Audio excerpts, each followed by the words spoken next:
और एक बड़ी खबर आ रही है। बड़ी खबर है कि पाकिस्तान ने भारत के एक और दुश्मन को अज्ञात बंदूकधारियों ने ढेर कर दिया है। मारे गए कट्टरपंथी की पहचान जमीयत उलेमा इस्लाम के कारी शहजाद के तौर पर की गई कि ये डीप स्टेट ने किया है। What is the message? You are not safe anywhere. India ने पाकिस्तानी मुजाहिदीन को जो कश्मीर में रहे हैं उनको ये मैसेज किया है, you are not safe anymore. ये करी शहजादा जो है ये जो था JUI का एक बड़ा लीडर था, लश्कर तैयबा का ऑपरेटिव था। ये हाफिज सईद के भतीजे का ब्रदर इन लॉ था। फंडिंग लश्कर के लिए एक बड़ी मतलब अपने जो कराची में जो एरिया था वहां से फंड रेजिंग करता था। कौन से लोग हैं जिनको दुश्मन मुल्क पाकिस्तान के अंदर टारगेट कर सकता है? और ये कितनी अजीब बात है कि हम तो स्ट्रेटेजिक डेप्थ वाले मुल्क थे और हम तो अपनी जो डिफेंस स्ट्रेटेजी है वो दूसरे मुल्कों तक ले जा रहे थे, और अब पाकिस्तान में हमारे लोगों को ही निशाना बनाया जा रहा है। एक मौलाना जिनका ताल्लुक जमीयत उलेमाए इस्लाम से है, उनको कराची के अंदर टारगेट किलिंग की गई है उनकी।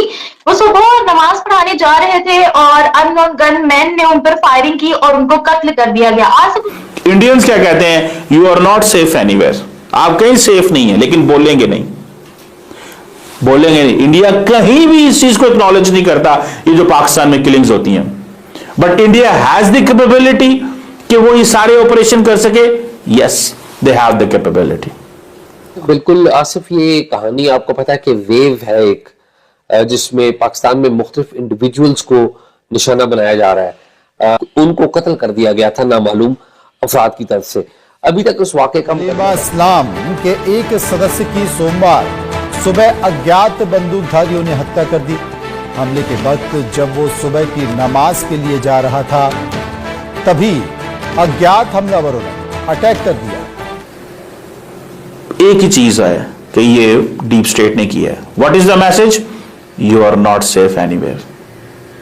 इंडिया ने पाकिस्तानी मुजाहिदीन को जो कश्मीर में रहे हैं उनको ये मैसेज किया है, you are not safe anymore. अब जारी बात है, नरेंद्र मोदी और उसकी डीप स्टेट, अमेरिकी सदर में और उसकी डीप स्टेट में फर्क है। वो कैसे? अमेरिकी डीप स्टेट क्या कहती है या अमेरिकी सदर क्या कहता है? We will track you to the gates of the hello.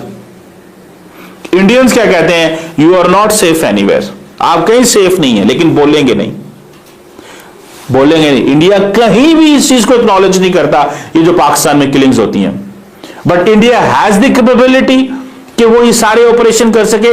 Yes, they have the capability. और ये जितने भी एंटी इंडिया मुजाहिदीन जो माजी में रहे हैं, जिन्हें मिलिटेंट्स इंडिया कहता है, ये सारे के सारे मिस्टीरियसली कत्ल हुए, सारे के सारे। लेकिन do we have a proof? Do we have a proof other than rhetoric? हम तो रेट्रिक भी नहीं करते, हम तो रेट्रिक भी नहीं करते। We can't give a proof to anyone. या हमने इस चीज को ये महसूस किया है कि इसके ऊपर बात ही ना की जाए, बिकॉज बात करेंगे तो लोग पैनिक क्रिएट होगा। हमने मीडिया के ऊपर कभी किसी से कुछ सुना ही नहीं है कि ये जो इंडिया कर रहा है ये रॉ करवा रही है, तो फिर क्या है भाई? उसके बाद next what next? What do you have to prove the रॉ हैज डन इट? अब कई लोग कहते हैं is India behind it? Obviously widely suspected that India is behind it. लेकिन क्वेश्चन ये है कि इंडिया को पता है कि हमने इंटरनेशनल बैकलैश को भी बचना है, हमने अपना पर्सपेक्टिव भी अचीव करना है। देखिए मेरी बात सुने, ये जो सर्कमस्टांशियल एविडेंस होना, वहां पे पैरानोया क्रिएट हो जाना,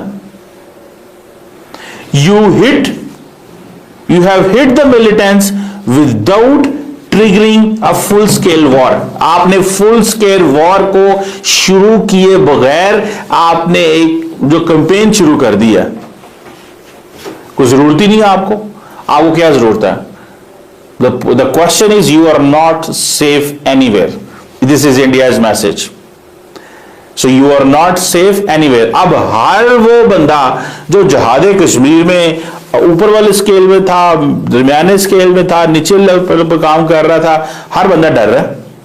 हर बंदे को इस चीज का पता है कि उसको कभी भी टारगेट किया जा सकता है, कहीं भी टारगेट किया जा सकता है, उसको कभी भी ढूंढा जा सकता है और उसको टारगेट कर लिया गया होगा। क्यों? क्योंकि उनको पता है सस्ते कातिल अवेलेबल है, यहां पर सस्ते कातिल अवेलेबल है। और उनका मीडिया का जो वो जैसे कहते हैं द वे दे ऑपरेट, जैसे बॉलीवुड स्टाइल मीडिया, किस तरह वो बात करेंगे और वो सारे के साथ कर लेंगे, मेन स्ट्रीम की सारी सोशल मीडिया स्पेस को हाईजैक कर लेंगे, print media they hijack, they have a control over it. को टारगेट किलिंग का निशाना बनाया गया, तो इसका मतलब यह है कि फेडरल गवर्नमेंट या प्रोविंशियल गवर्नमेंट ने कोई डायलॉग को नहीं रोका हुआ, लेकिन जो लोग डायलॉग में फैसिलिटेट करने की कोशिश करते हैं उनको टारगेट कर दिया जाता है। ये सोचें कि ये टारगेट करने वाला कौन है। सर जोड़ें, और जो हमारे मुल्क को इस वक्त सबसे बड़ा खतरा दरपेश है, और आपने दिखाया कि किस तरह इंडियन मीडिया तो उस पर लुडियां डाल रहे हैं, खुश हैं वो तो कि ये सारा कुछ हो रहा है। एक चैनल नहीं, सारे चैनल, एनडीटीवी भी बड़े प्राउडली यही बातें कर रहे हैं। और जो बात आप पहले कर रहे थे कि हमने अफगानिस्तान के, देखिए अफगानिस्तान, हम बहुत दफा इस चीज के ऊपर बात कर चुके हैं कि आपकी सरजमीन की इस्तेमाल हो रही है हमारे लिए, तो अभी तक तो उस पर कुछ हमें नहीं ऐसा रद्द अमल नजर आया। अभी भी जो TTP है वही सरजमीन इस्तेमाल कर रही है, इस पे ये कोई ढकी छुपी बात नहीं है।